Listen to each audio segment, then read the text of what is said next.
um, lalabas tayo ngayon. Papunta tayo sa Teddy para bumili ng botones kasi napigtas yung botones mantalon natin kaninang umaga. Labig na dito. Anong araw na ba ngayon? December 11, 2025 na ngayon. At ito yung magiging unang upload ko sa YouTube channel na to. May isa akong YouTube channel, kaso hinahid ko na lahat ng content ko doon. Naka-private na yung channel na yun kasi hindi ko magawang mag-upload doon ng mga videos na gusto kong gawin.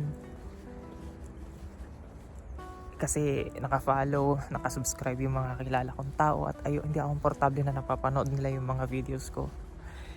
Kaya gumawa na lang ulit ako ng bago.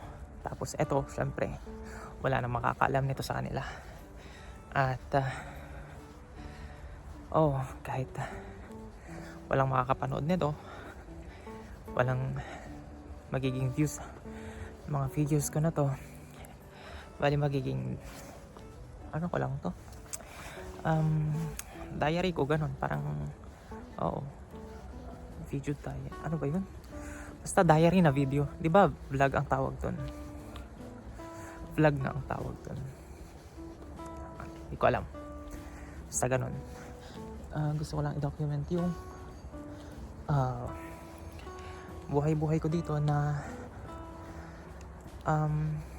wala masyado, yung mas authentic ba, wala masyadong edit raw, ganun. Ang oras na ba? Alas 4 na yata. Alas 4 ng hapon. Tapos ganun na yung araw, pa-set na talaga siya, padilim na. Nakabook na nga pala tayo ng plane ticket natin pauwi ng Pilipinas. Uuwi tayo sa December 28. At yun, ganun, no? Magpapasko tayo dito, tapos sa Pinas naman New Year, diba? Pero ewan ko, hindi ako ganun ka-excited. May tao kasi kaya putol-putol yung video. Grabe yung gaspang mukha ko dito. Pero ang ganda ng ang ganda ng background, no?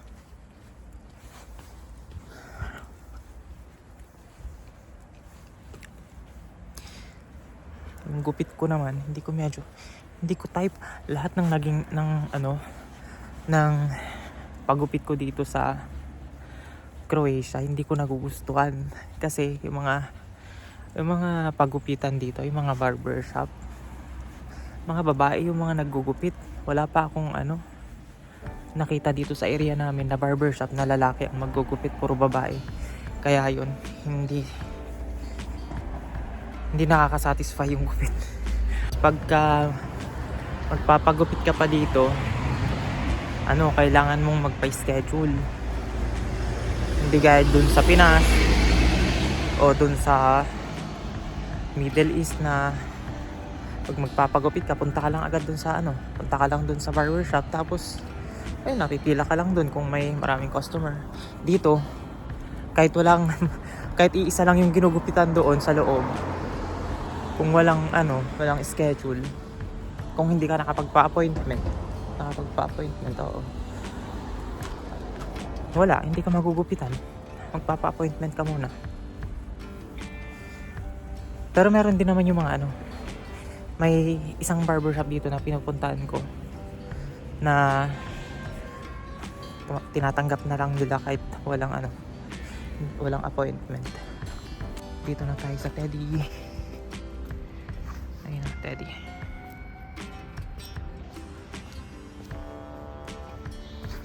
Pero maraming tao na dito. Hindi ko na naman magagawang mag-video dito.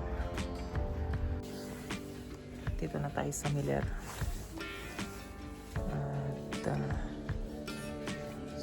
bumili ng pampabango ng kwarto. Kasi hindi ko pa makita.